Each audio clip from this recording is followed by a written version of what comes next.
Okay, good morning, everyone. Thanks for coming in this rainstorm. Yeah. So uh, just reminder, we have a homework one due on this Friday. So please, if you haven't started programming, please start to program because you do need some time to debug your code, make sure your ID3 algorithm gives a normal run on our data set. Right? Again, please leverage the office hours if that is helpful. Okay, so let us continue with the boosting framework. So in the last lecture, we talked about we started to discuss a new set of machine learning algorithm, which is called ensemble learning. So the basic idea is that, okay, I'm gonna assemble a set of classifiers or learners and try to make them much stronger than use individual classifier, right? So the very first strategy we have discussed is called boosting, right? So what is boosting? So the boosting is like as the name suggested, right? We're assuming that we only have a collection of very weak classifiers, but we're gonna have some like a iterative procedure to train a series of weak classifiers so that we can assemble this collection of weak classifiers into a much more powerful one, right? That's the idea of boosting. This will be very different from the um, uh, bagging method we're going to discuss in next. Right? Okay, so what's the general framework of boosting? Uh, if we could remember the toy example we went through last lecture, right? So here's a summary of that procedure, right? So suppose we're having a set of M training examples, which are pairs of instances and binary labels, which is either -1, 1. Then we're gonna go through big T iterations, meaning that we're gonna construct big T weak classifiers, right? So how do we construct each weak classifier? In each iteration, we're gonna first set up the importance weights for every training example in the current data set. So remember, this weight will vary, will be different, will change along with the iterations. With different iterations, you're gonna have a different weights for those training set, right? So, and then we're gonna train our weak learner on this weighted training set to find a weak hypothesis denoted as HT, right? So, so that's something you should be really careful because you must implement your weak learner algorithm to be aware of those weights. Okay? So later we're going to discuss about that, especially when we use decision stump as the weight classifier. How are we going to consider the sample weights in our construction of decision stump? This is essentially the same idea as we did for fractional count or complete the missing feature values. Right? We're going to talk about that in detail later. Right? So we want to find out a weak hypothesis based on this weighted training set such that it has a small weighted error on the current training data, right? We denote the error by epsilon t. Then we finish one iteration. And next iteration, we're going to base it upon the weighted error from the previous round and then reweight the importance of every training example, right? The basic idea is that, okay, if my weight classifier is doing fine, is doing good for in predicting one example, and then I'm gonna downweight, I'm gonna demote the importance of that example, right? On the other hand, if my weight classifier misclassifies one particular training example, right, I'm gonna promote its importance, namely increasing its weight, right? So we're gonna, and then you can see that every time we're trying to increase the importance of those examples misclassified or badly dealt by the current weak classifier, right? And then I'm kind of like downweight those examples that have already been correctly predicted by the current classifier, so that every time I'm trying to improve my previous, I'm trying to correct the mistakes made by my previous weight classifier. So just keep doing this, keep doing this, keep doing this until all big T iterations are done. And then we construct a final hypothesis, which is a combination of those big T weight classifiers. Right? So this is the framework. Of course, there could be many ways to implement this framework, right? So how to specify the weight construction step and assembling step, namely how we construct a final hypothesis out of the learned weight classifiers, will specify different boosting algorithm. Right? So we mainly focus on AdaBoost, right? The most popular and most successful boosting algorithm. Right? So for AdaBoosting, at very initial step, meaning initial iteration, we're going to use a uniform distribution over all the examples, meaning that we're going to set the weight for every training example to be the same, which is 1 over m. Remember, the weights must be normalized, meaning that their summation must be 1. Right? That's the requirement. So, and after T runs, what we have is dt, meaning the weights, the current weight set for those training examples, right? And the learned hypothesis after this iteration, right? And also we can calculate the error epsilon t of this hypothesis ht on the training set. And here error means the weighted error. So basically it's a summation of the weights for all the misclassified examples by ht. Right? It's not just a ratio of the proportion of the misclassified examples. So here epsilon t, we have to account for the weights of those misclassified examples. Right? And then for the next round, next iteration, t+1, we want to find a hypothesis so that examples that were incorrect in the previous iteration are correctly predicted by the new classifier. Right? So we're going to increase the importance of misclassified examples and decrease the importance of correctly predicted examples, right? So AdaBoost uses the following protocol to change the weight, right, for every example. So suppose after T iterations, we have our importance weights for every training example as dt and hypothesis ht, right? And then we're gonna update the weight of the training examples as follows. So we first multiply the current weight for every training example I. So dti means the weight for training example I after iteration t, right? So we'll multiply this dti by this factor e to the minus alpha t if you make a correct prediction. If you make a wrong prediction, you're going to multiply e to the power of alpha t, right? So here, alpha t is positive.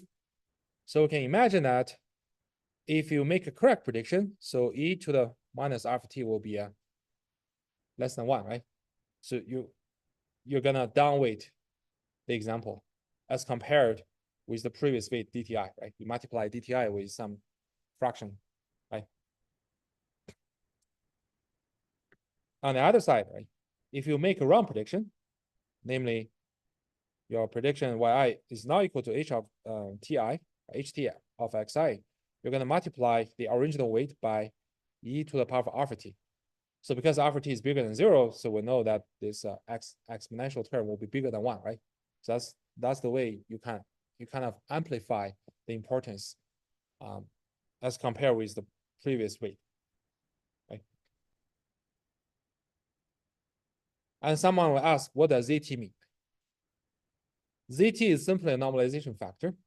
So basically, you want to make sure that after you multiply the additional factor to the previous weight for every example, and you want to make sure the summation of the new weights to be 1, right? So that's why we put this normalization factor ZT here. So it can be calculated by like, okay, I'm gonna first multiply DTI with this factor, and then sum over all the new weights. So we can get the normalizer, and we can make sure that the summation over all DT plus 1 is to be 1. Any questions so far?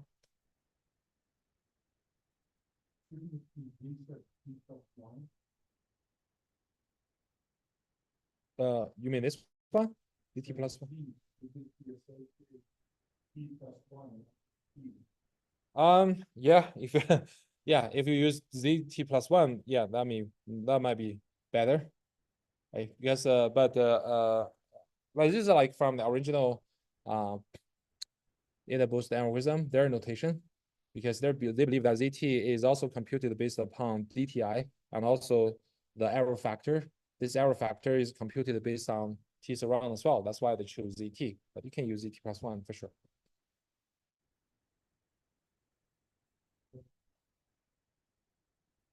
No, alpha. We have some protocol to calculate alpha T. Yeah, we're going to discuss about in a minute. But first, I just want to make sure that everyone feels clear about this updating scheme.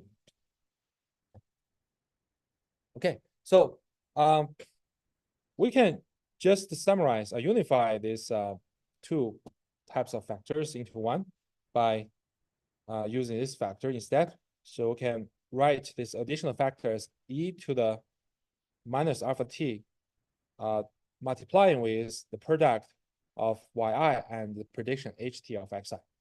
So why is that correct? So we can make a little bit enumeration, right?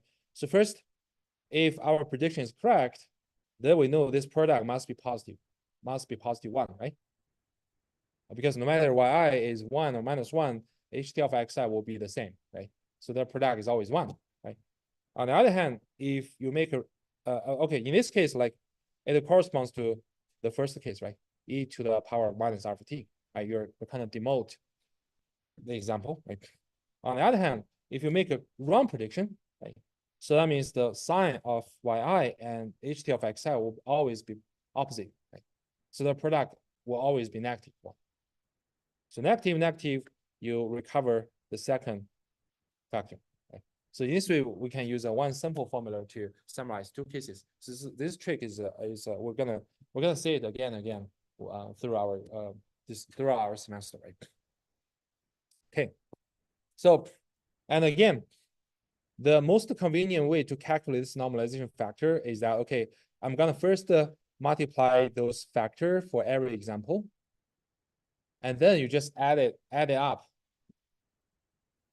all multiplied DTIs together, you can get the ZT. So you don't need to worry about the ZT at the very first step. Instead, you first multiply those factor to the previous weight, and then you sum over the updated weights, and you get ZT. Any question? Everyone feels comfortable? Okay, great. So now it comes to how we're gonna pick up alpha t, right? So alpha t is computed according to our error. So remember, epsilon t is the error of our classifier ht in predicting the training examples, right? And epsilon t is the weighted error, meaning that it is the summation of the weights of all the misclassified examples, not just the proportion of the misclassified examples. So we need to be super careful about that, because in the previous semesters, like there are some students coming and saying, okay, why my implementation is not correct, why it doesn't work as we expect. They made a mistake that they calculate epsilon t as simple proportion of misclassified examples. Like you have 10 examples, you misclassify 3, then your error is calculated as 0.3. That's not correct, because in every round, we're gonna reweight those training examples, right? So we're gonna pick up those misclassified examples and add up their weights. This is how we get this weighted error epsilon t, right? It's not just count the proportion. Okay. And also because epsilon t is less than half, because we're using a valid classifier, right? Valid classifier means that, okay, at least your prediction error will be less than half, right? Otherwise, it'll be even worse than you just draw a coin, right? Draw a coin, just uniform, just random guess, right? And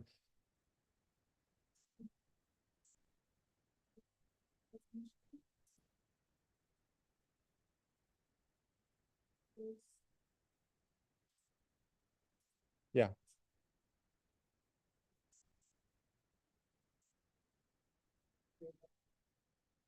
yeah.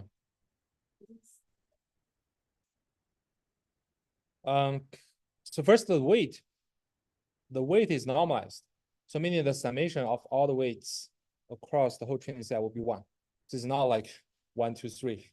And second, this is our basic requirement for your weight classifier. Your weight classifier could be weak, but cannot be too weak, such that it is worse than worse than random guess.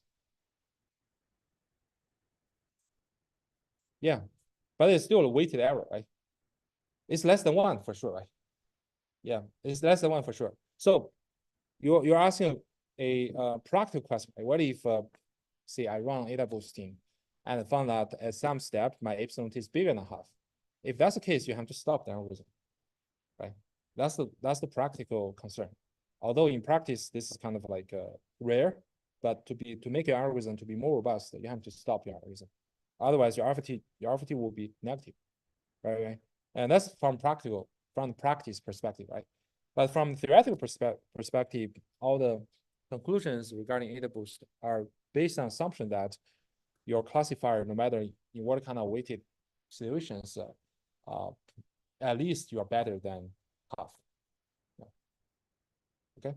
Another question.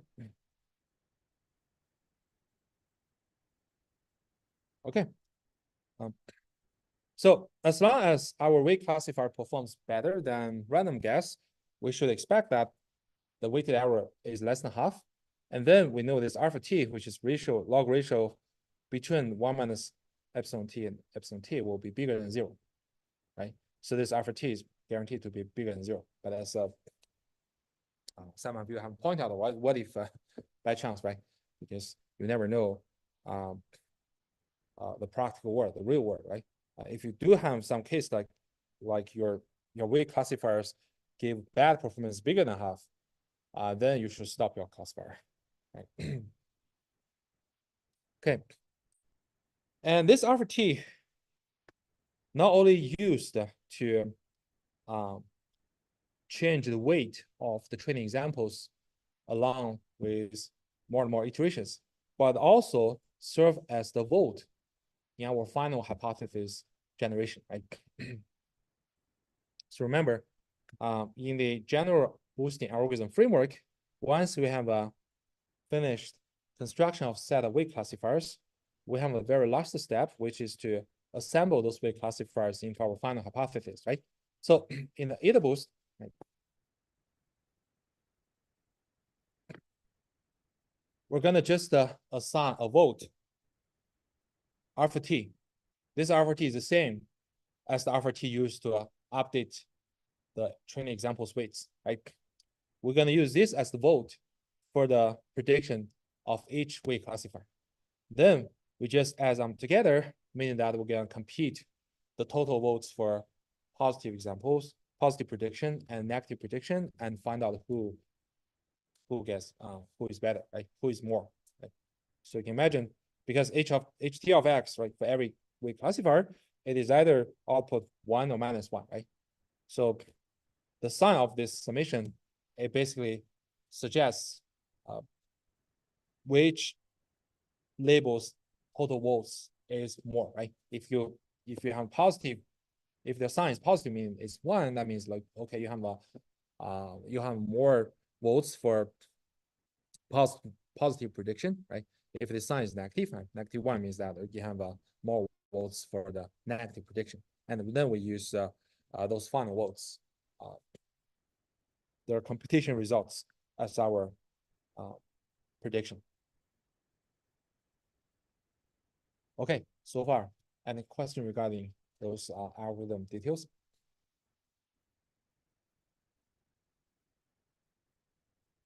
Okay, great.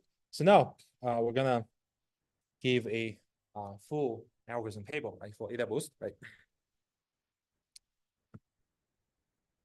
Suppose we're given a training set x1, y1 to xm, ym. For simplicity, we're gonna assume we're doing binary classification. So each label is either -1 or 1, right?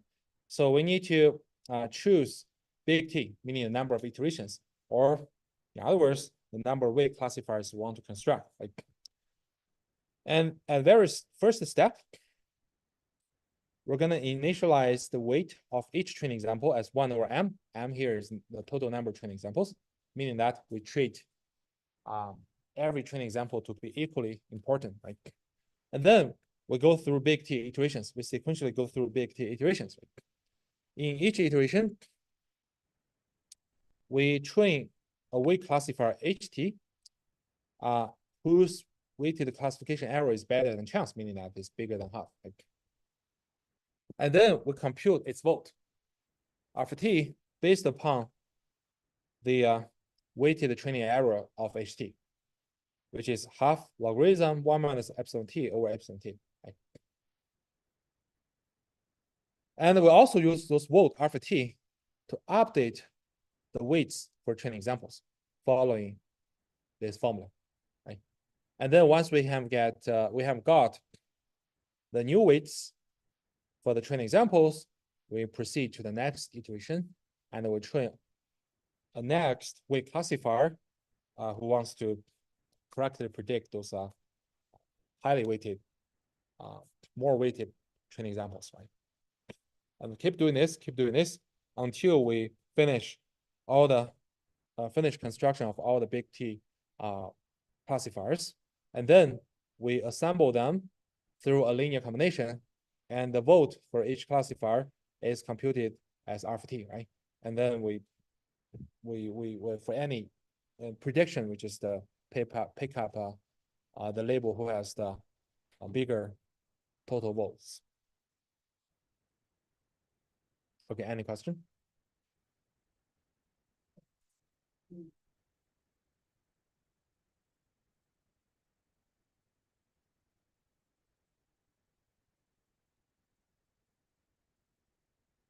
Yeah, this example is given in our previous discussion.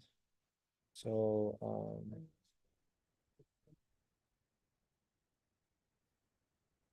yeah. Yeah, so if we look at this, right? And this is third one. And this is a weight classifier we haven't found, right? So now I want to ask, how many training examples are misclassified? 1, 2, 3, right? So the error is not 3 over 10, 0.3. Right? If you implement the error as like a proportion of the misclassified examples, that won't work. So you have to look at what's the weight for this misclassified example, what's the weight for this misclassified example, what's the weight for misclassified example, right? You add them all. That's your weighted error. What? Yeah, for that iteration, right? So suppose this one, let me fix some number, right? Suppose this one is the weight is 0.05. This one is 0.03. This point is 0.06, right? So their weighted error is the summation of their weights, which is 0.14, right? Right? It's not like a 3 over 10. Yeah, if you implement it this way, you'll find that your AdaBoost doesn't work, right? And also we have given this formula to compute the weighted error. Yeah.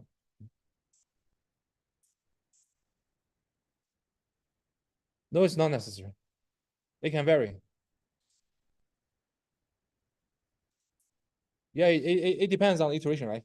If you remember, the whole procedure is like this. Okay, every time, if you those examples are correctly classified examples, right, by the current classifier. So when we proceed to the next iteration, according to our updating mechanism, we're gonna downweight those examples, right? And for those examples, right, for those circled examples, they are misclassified examples, right? We're gonna increase their weight, right? Go ahead.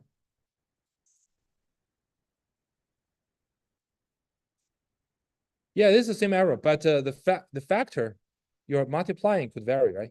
So look at this, right? For correctly classifier, you're gonna multiply this class, this weight, right? For incorrect, you're gonna multiply this weight, right? So at the beginning, yeah, they are indeed the same, and also you have the same weighted error across the whole training set, right? And but for some classified, correctly classified, misclassified, their weights have already been different after the very first round, right? And then this difference will propagate because every time you're gonna misclassify a different set of examples and correctly classify another set of examples, right? And then those guys will be multiplying with different factor. So imagine you're gonna propagate, and when you proceed, like with more and more iterations, you can imagine it's unlikely that a lot of training examples will share the same weight. They're gonna change. But this is a very good question. So I would suggest you, like, when you implement your AdaBoost, you can try to debug it and see how those weights of training examples are evolving. Another question?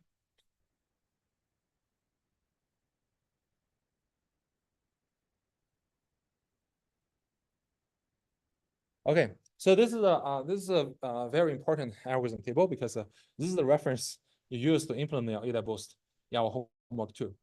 Right, so just make sure like everyone feels comfortable with this, right?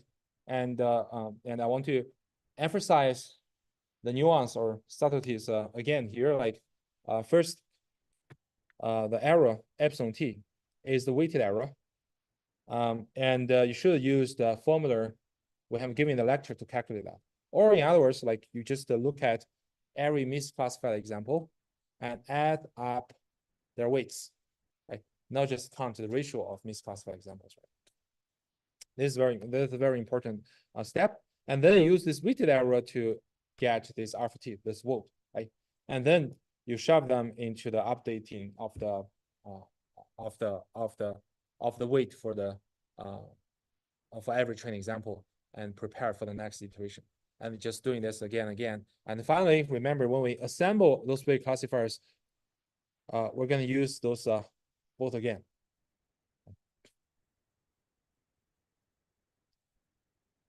Okay, any question?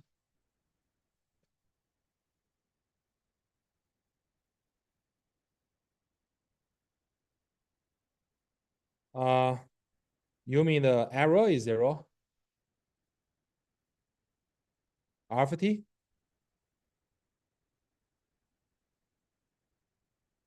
You mean alpha t is 0 or H or hypothesis? This one?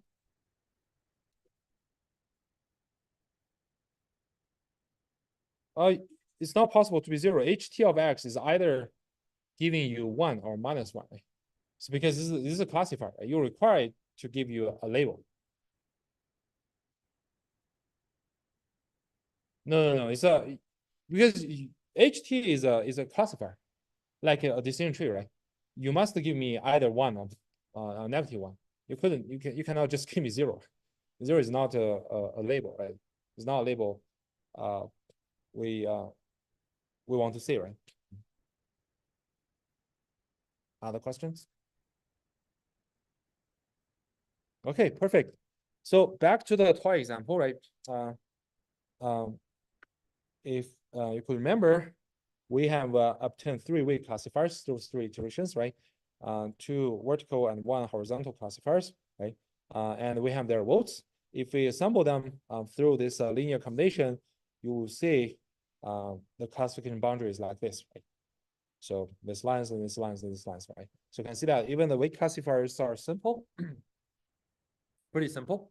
But when you combine them, even just the linear combination, you can form complicated nonlinear classification boundaries. So that's a power. That's just the reflection of power of the either boosting algorithm. Okay, so in practice, boost, the implementation is usually based upon decision trees. This is a very popular combination. Like I'm gonna using a very shallow decision tree as my weight classifier, and then throw them into our either boosting framework and train a set of weight shallow decision trees and combine them. Like so, then it comes a problem, right? It comes a problem when we use decision trees. We'll train decision trees on weighted data set. How do we do that? So remember, every example has some weight, right? Some fraction weight. And how do we effectively account for different weights, different sample weights in the training examples, right? So the idea is the same as we did for missing attribute procedure, right? So remember, we discussed if you have a missing entry value, missing feature value in some example, we're going to break it into several fraction examples where each fraction example is filled with different possible feature value, right? And we said, okay, how do we combine those fraction examples with those integral examples together to calculate the information gain, right? So here we follow exact the same procedure, nothing different, right? So for example, suppose this is a set of training examples we have, right? So at the beginning, we have 5 training examples, right? And we want to carry out our ADA boosting algorithm. So in each iteration, we're assuming that, okay, each of those 5 examples is assigned a different weight. So we want to incorporate those weights into the decision tree learning and construction, right? So at the very beginning, round 1, right? We're going to assign an equal weight for every training example, right? So I have 5 examples, so the weight will be 1/5 because we want the weights to be normalized.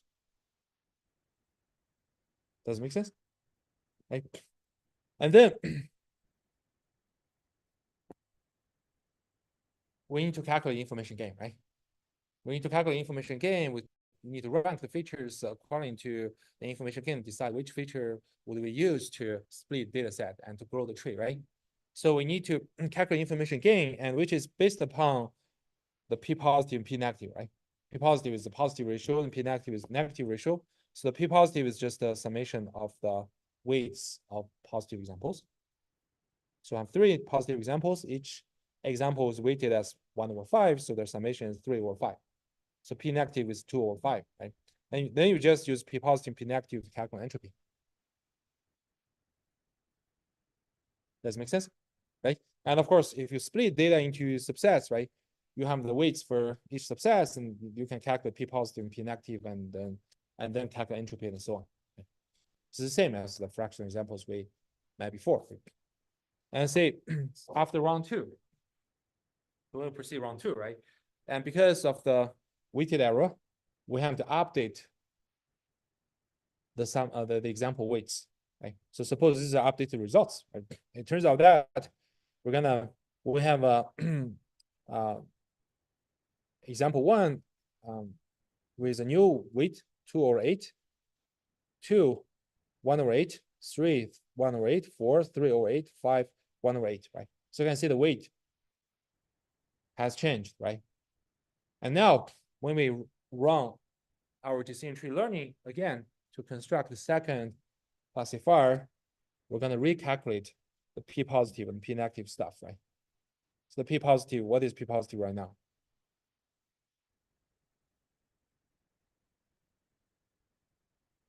We just look at positive examples, right? So and adds up their weights. So it's 1/8 plus 3/8 plus 1/8, which is 5/8, right? And because their total weight sum is 1, right? So you divide it by 1, you get the same results for 5 or 8, right? And P negative is 3 or 8, and calculate entropy, and then so on. Does it make sense? Right. So this is also something you need to be careful. If you don't end up with processing those fractional examples properly, your AdaBoost won't work. So this is also like some cases that previous students often forget, right? That's why, like, whenever you say, okay, your AdaBoosting algorithm performs weird behavior is weird, behavior is bizarre, and doesn't show the expected behavior, and just look at those details. Okay, so here are some like I want to expose a little bit theoretical results. You don't need to memorize that, and we want to examine on that just to give you a sense, right? So suppose we run AdaBoost for big T runs, right? And we denote the weighted error epsilon t as half minus gamma t, right? So assume epsilon t is less than half, and assuming that we have some lower bound, positive lower bound of all gamma t's, right? Then we can show that the training error of our final hypothesis. Remember, final hypothesis is just a combination, a linear combination of all the weight classifiers generated up to iteration t, right? So we can bound the training error of our final hypothesis by this exponential term. So see that this exponential term is e to the minus 2 gamma squared and times t. So as we mentioned, gamma is a positive constant, right? So big T here decides the number of weight classifiers you use, right? So you can see that the training error can decay exponentially fast when you add more and more weight classifiers. Okay. So that's the power of the boosting, meaning that you can quickly fit the training data very well when you add more and more weight classifiers into the training procedure.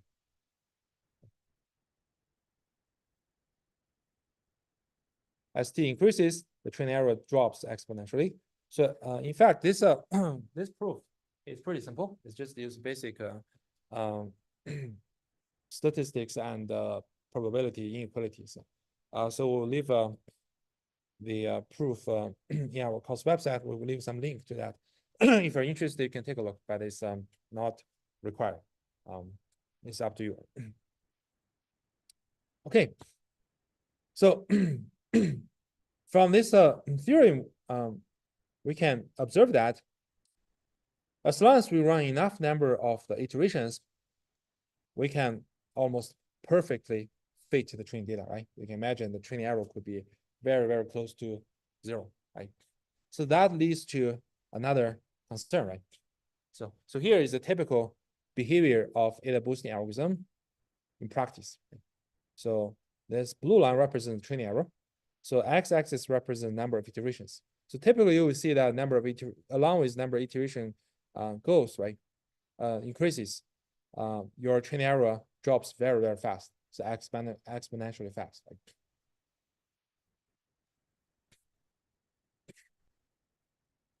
But if you look at the weighted error for each individual classifiers in each iteration, you will see that the individual classifiers error tend to increase. Why is that case? So the reason is simple, because you can imagine for those examples have large weights in the later, in the iterations in the later stage, right? Those examples are hard examples, right? So then you still train a weight classifiers, it will make it harder to correctly classify those hard examples. That's why along with more and more iterations, the weighted error tends to increase. That's the practical observations. But if we just combine them together, you will see, okay, the training error, the overall training error of combined hypothesis actually is very small. and decays very fast. So that brings another concern, right? We have just discussed in the previous lectures, right? So what if it happens, the overfitting happens, right? So we mentioned that, okay, in practical scenarios, training data inevitably will include some noises or errors, right? So you fit the training data so well and quickly give zero training error or very close to zero training error. Don't you worry that your test error will go up quickly? Right? So typically, like in many machine learning models, you see that, okay, when you have more and more training iterations, at some point your test error will go up, right? And after that, even your training error keeps decreasing, your test error keeps increasing. That's because the noise and errors in the training data kind of mislead the update of model and deteriorate the generalization performance. Right? That's the typical observation. Right? But what will happen to AdaBoost? Right? This is a counterintuitive case for AdaBoost. So for AdaBoost, even you overfit the training data, it won't hurt the generalization performance. So this is like observed in numerous practical scenarios. It's not synthetic, that's done some practical examples, right? So, so this blue line represents the training error, and red line represents the test error. Test error, but test error mean, okay, I'm going to test on completely different data set from the distribution of the data space, right? So it indicates the generalization performance. You can see that even with along with the more and more training iterations, even your training error goes down to zero, your test error won't go up. It either maintains some same level or can further go down. That's the typical behavior of the AdaBoost. Right? So this is also an interesting research question. Right? There have been quite a few like explanations to try to explain this phenomenon, right? But it's still a relatively open question why the AdaBoost, the overfitting of AdaBoost won't hurt the generalization performance. Okay, so this is something special to AdaBoost. So when you in homework 2, you will be asked to implement AdaBoost algorithm, and you will be asked to draw a similar, the same type of plot in the real data set we give. You'll see exactly the same trend. It's only for AdaBoost.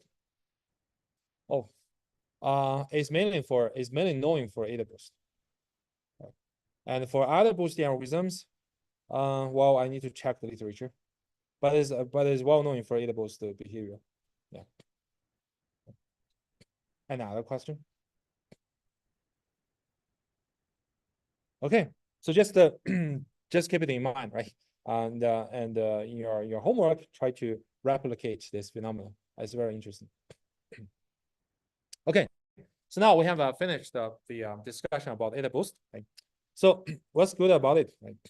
AdaBoost is simple, fast, and only need one additional hyperparameter to tune, which is number of the iterations t, or the number of the weak classifiers you want to generate, right? And you can use it with any weak learning algorithm, right? As long as your weak learner is just slightly better than chance. Right? Although the most popular weak learner choice will be decision sum. Right? But AdaBoost is not like it's not like a perfect for everywhere, right? So its performance often also depends on the data set and the weak learner choice. Right? If your weak learner are not weak enough,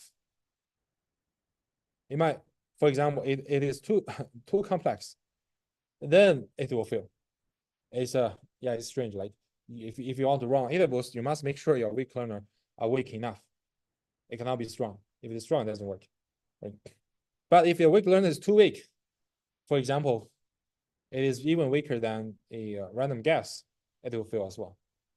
Okay? So that means like the choice of weak learner must be careful.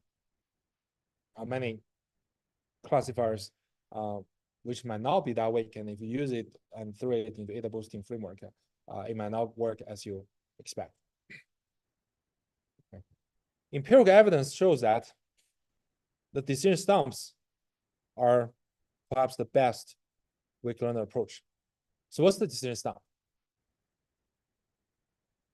Anyone recall what does it mean for decision stump? Yeah, exactly, right.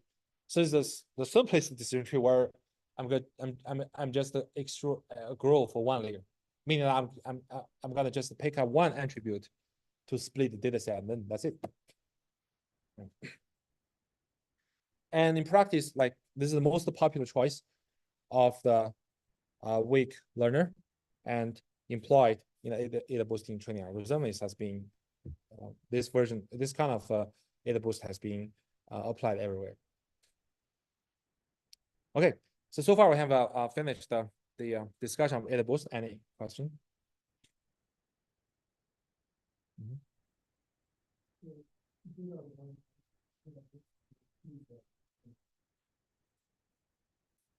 Yeah.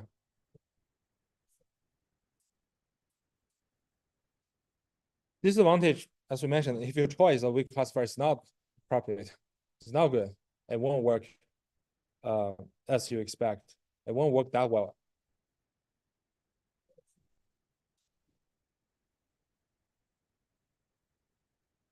Is that's not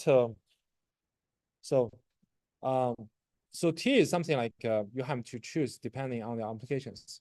From our experience, that okay, you have to achieve some good performance, you have to pick up enough large T.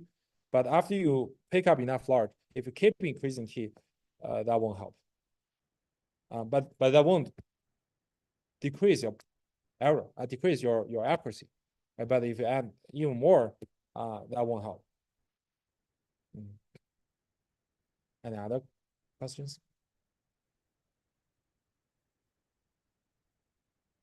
Okay, great. So now we proceed to the next type of ensemble learning approach, which is called bagging. Right? So we mainly introduce bagging and random forest. So perhaps you heard more about random forest. So basically, in many domains like medical applications or online advertising, random forest is the first option because it's so fast and performs really well and stable. So what is bagging method? So you can view it as a meta algorithms that combine output of multiple classifiers. And how do you combine them? Very simple. You just do average. That's basically how you combine them, right? So although the strategy seems extremely simple, it often tends to be empirically robust and much more robust than using one individual classifier. Right?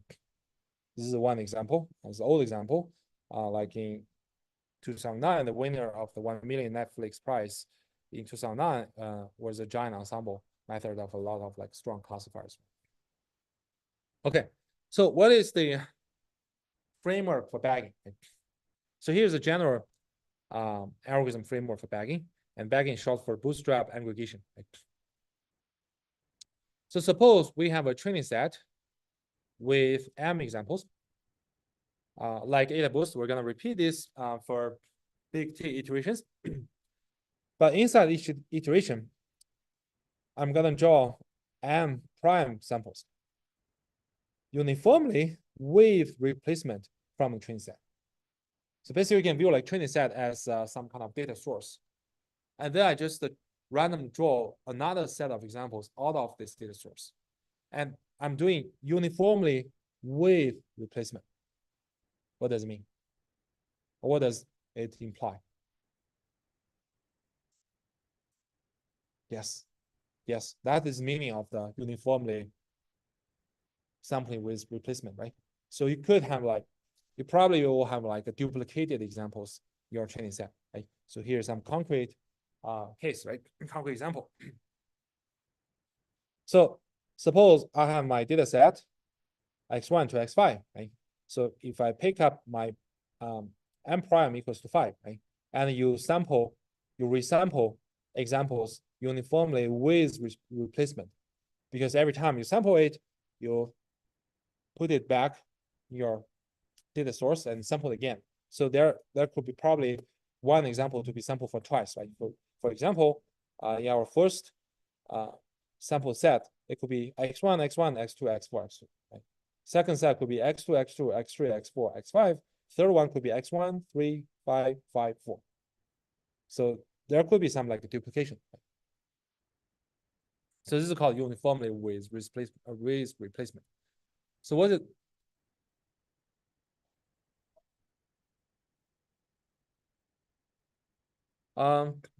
This is mainly for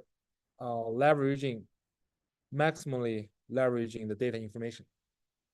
Even you contain some, even you include some duplicated examples, that's fine.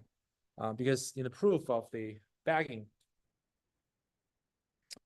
the training of the examples are assuming the data distribution maintain the same data distribution from the original data, right? So if you use your data source for the to resample, right? Remember, your data source follows the original data distribution, right? And you sample from data source uniformly with replacement. That means you're constructing the empirical distribution, which is basically it's a histogram over the data source, and you can show that with that kind of like sampling appointment, the distribution of the sample data set will converge asymptotically to the original data distribution. If you don't do that, well, it will be much harder to show this. A question? Yeah.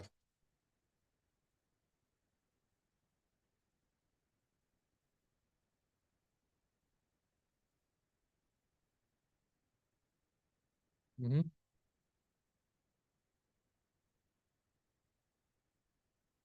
Yeah. Yeah. So remember that's why it's called uniformly with replacement.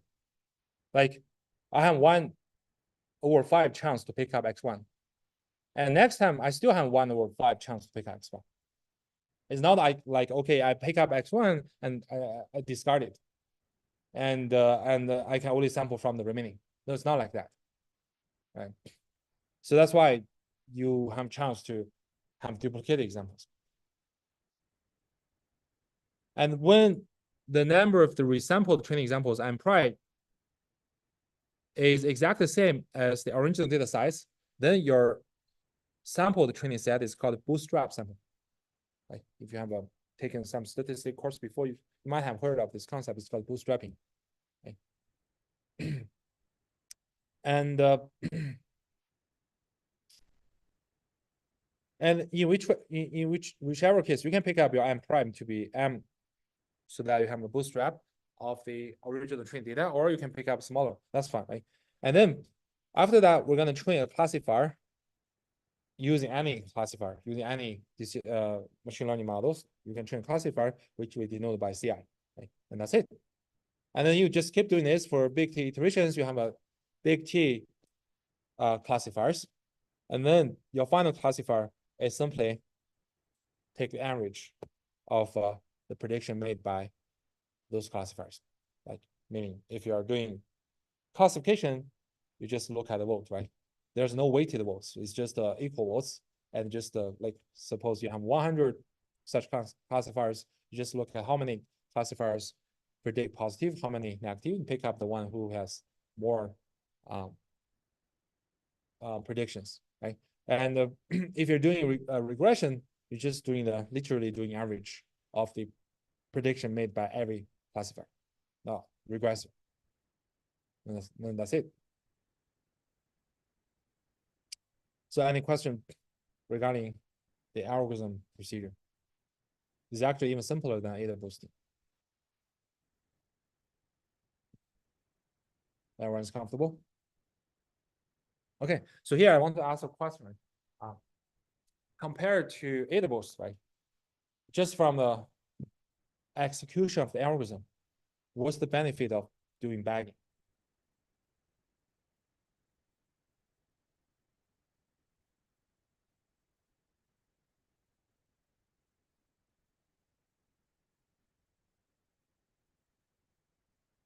Okay, yeah, we don't need to calculate weights. And then what's the benefit if you don't need to calculate weights?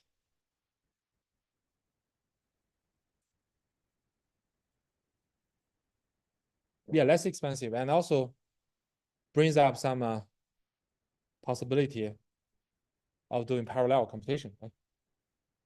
Right? Because every classifier actually does not depend on the previous classifier, right? AdaBoost itself is a sequential procedure, right? To get the new classifier, okay, I need to update the weights, right? The weights of the training examples are dependent on the performance of the classifier in the previous iteration, right? So it must be sequentially executed, right? But for bagging, every classifier is trained independently. You can do it totally in parallel. You just every time you just do some bootstrap sampling independently, then you train. Bagging.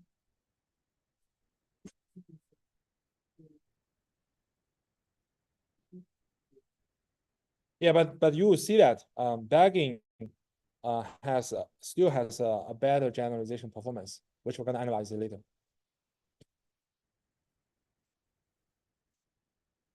No, bagging usually encourage you to use strong learners, right? So meaning that, okay, if you want to, if your base classifier is a decision tree, you don't want to restrict the growth of decision tree. You want to make your decision tree to be grow as large as possible, even if it's overfitting. That's fine. But before our discussion, any question regarding this algorithm framework? We believe this is kind of like straightforward. It's more even more intuitive than AdaBoost, right? Okay, so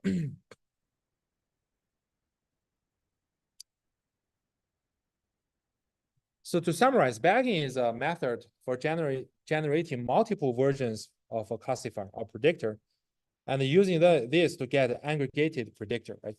So if you're doing regression, you just average over the versions.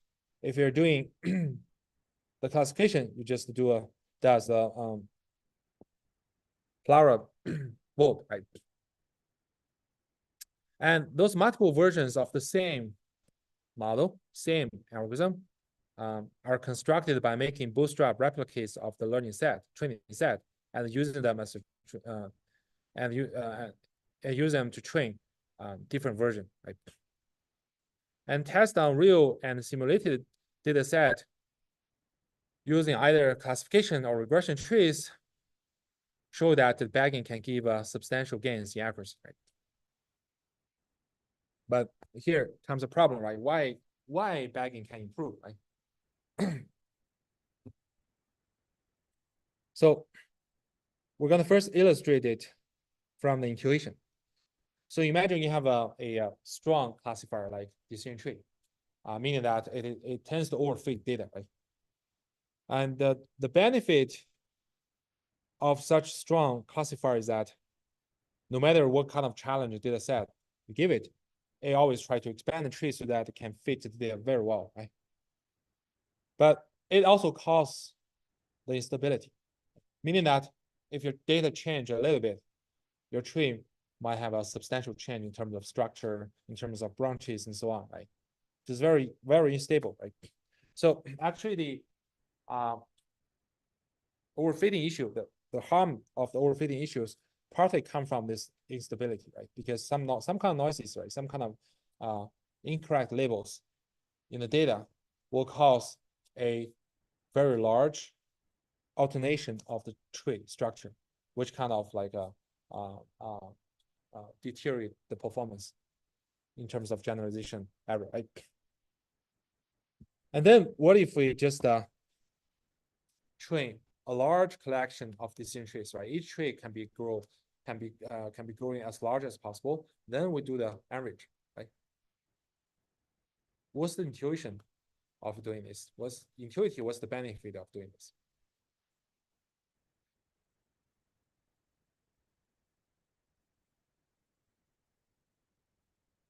If we do average, usually we mean that we try to increase the robustness, right? We try to overcome the instability for a single strong classifier, right?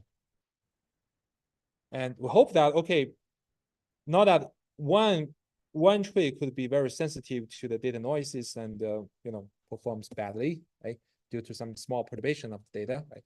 If we just aggregate a large set of such trees and average them together, we hope that the average tree prediction will be much more robust, right? And then intuitively, we hope this can help improve the generalization performance. So that's the idea, or that's the intuition behind this bagging idea. So we're gonna later discuss a quantitative proof for this. Okay, so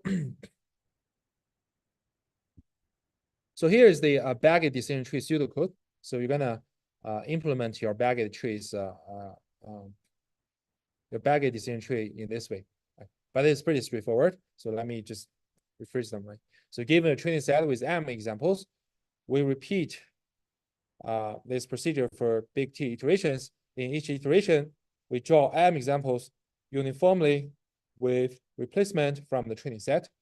It's also called bootstrap sample, right? And denoted by xt, yt. Then we learn a decision tree ct from xt, yt using ID3 with whatever information gain you like, right? And there's no need for pruning or limitation on depths or width of the tree. You just grow it to be as large as possible.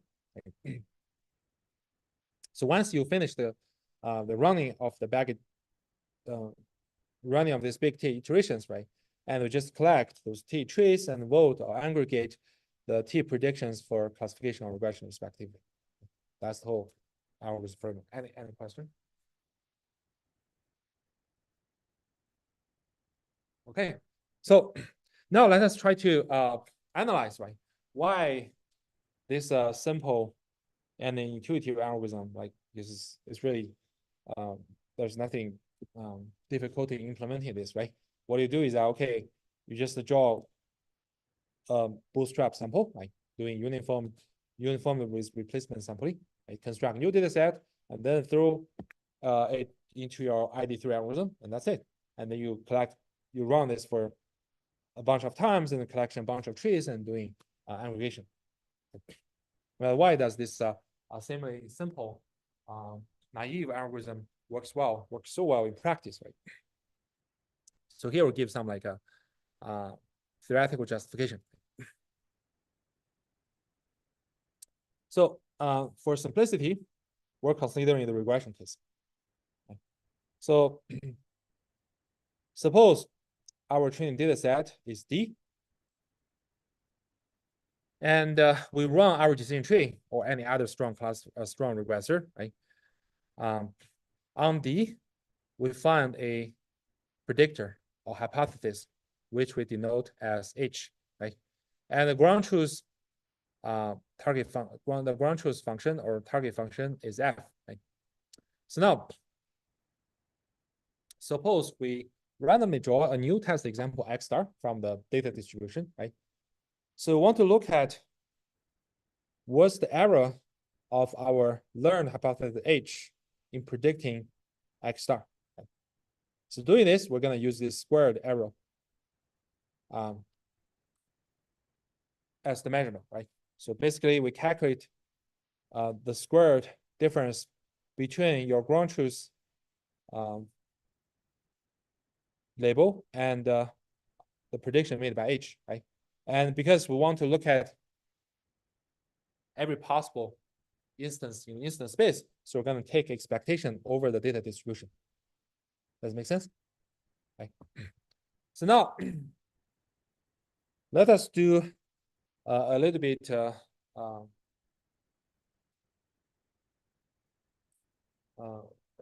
analysis over this expected square error, right?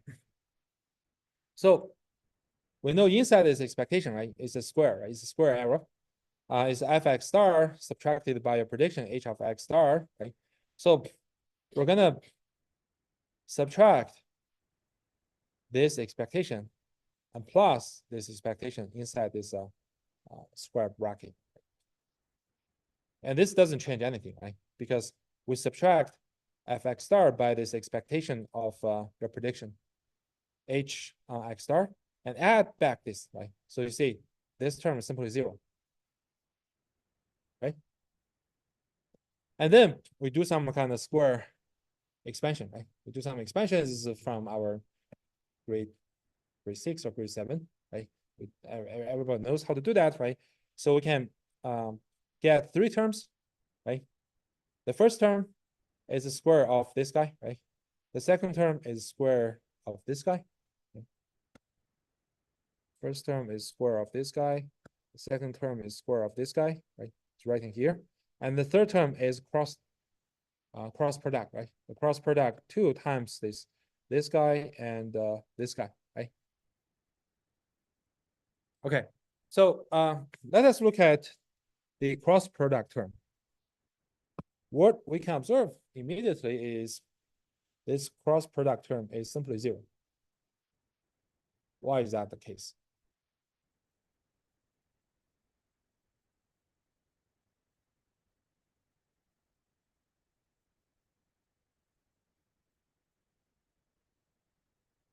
We can take a look, right? So you take expectation over this cross product, right? So first, f is the target function, right? So fx star, is determined, right?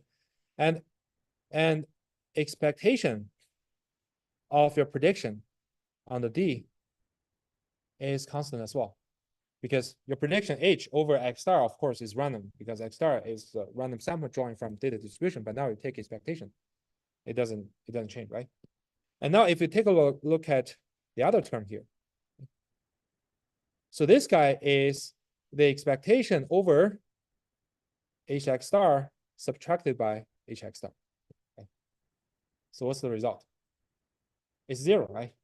Because this guy is constant, right? This guy is constant, right? If you take expectation and then you take expectation only over the second term, which is hx star, right? So now you see that the subtraction becomes like the same thing, right? The same term subtracted by the same term is simply 0. And then we can cancel out. Now cancel out. We can just remove this cross product term because it's simply 0. Then the remaining thing is just these 2 terms, right? One is expectation of x star subtracted by expected prediction or of h, right? Plus this guy, right? So expectation over this guy, right? So if we look at the first term,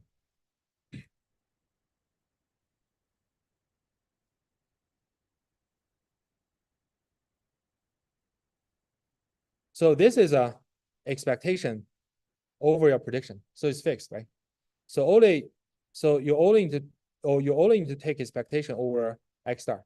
Sorry, this would be some expectation outside, right? And if you look at the second one, so what does the second one mean?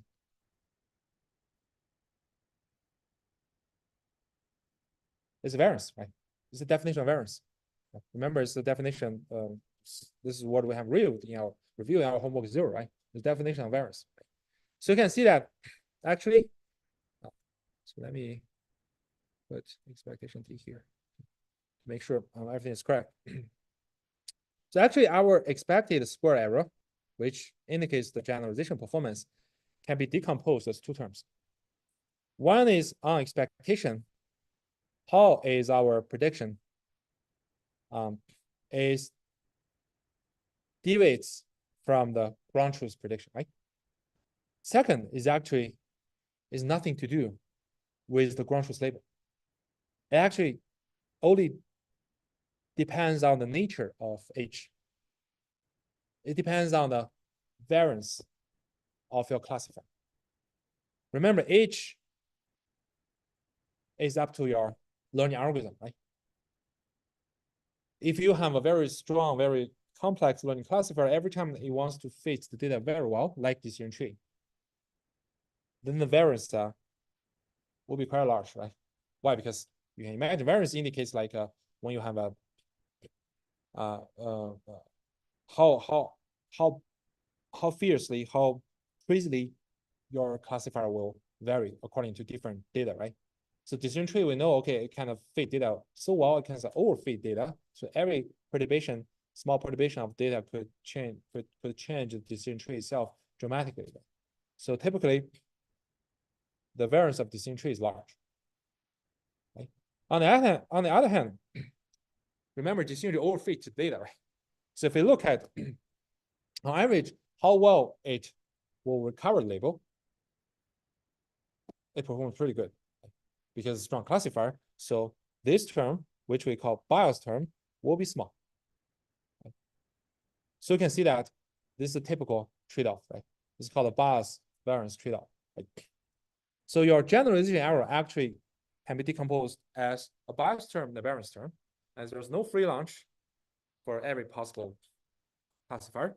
If I have a strong classifier like decision tree, which tends to overfit, then I have a small bias term because it guarantees under any kind of data set tries to fit data so well, and so that on average, you can imagine it can recover the label, ground truth label well.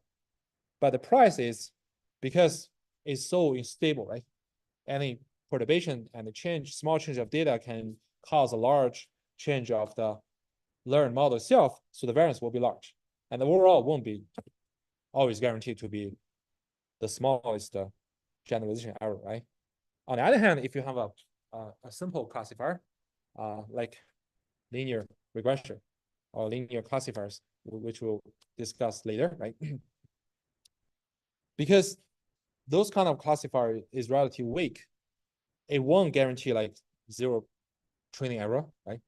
Instead, the training error could be relatively large. Then you have a large bias. But the benefit is that that kind of classifier is really robust to variation of the data set. So the variance is small. So you can see that although it increases bias, it reduces the variance. So you can see for different type of machine learning models, right? It has a different bias and variance trade-off. And it's hard to see which one will always dominate the others in terms of the total trade-off, right?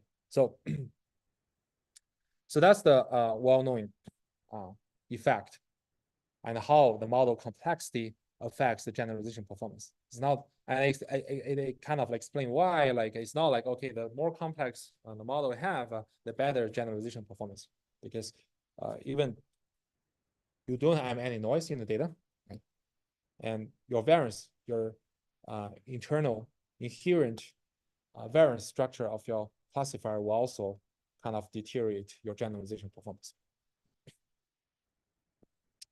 So to summarize, right, the more complex the model, the better it can fit the training data, and often the smaller the bias, but the larger the variance. Right? And going back to the case of decision tree, the decision tree tends to overfit. That means it has a small bias, but has a larger variance. Then there comes a question, right? Is there a way to remedy this, right? I want to keep my advantage of having small bias, but I want to reduce the variance. How can I do that?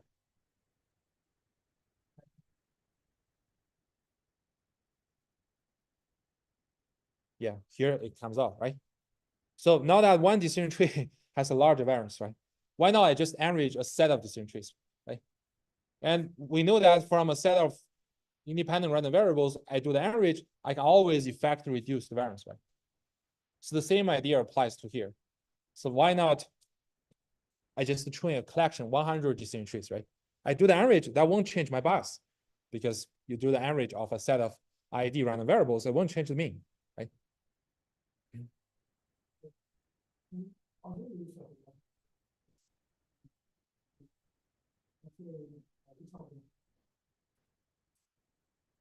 Mm-hmm.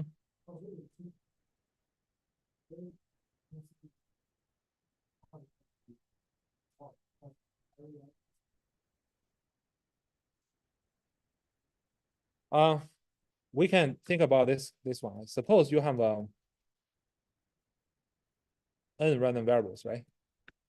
So you know each random variables has the same variance v, right? Now, if I take the average of those random variables,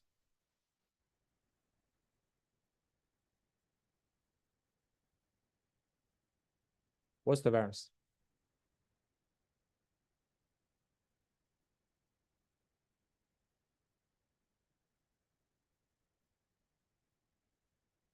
The variance will be 1 over n times v, right?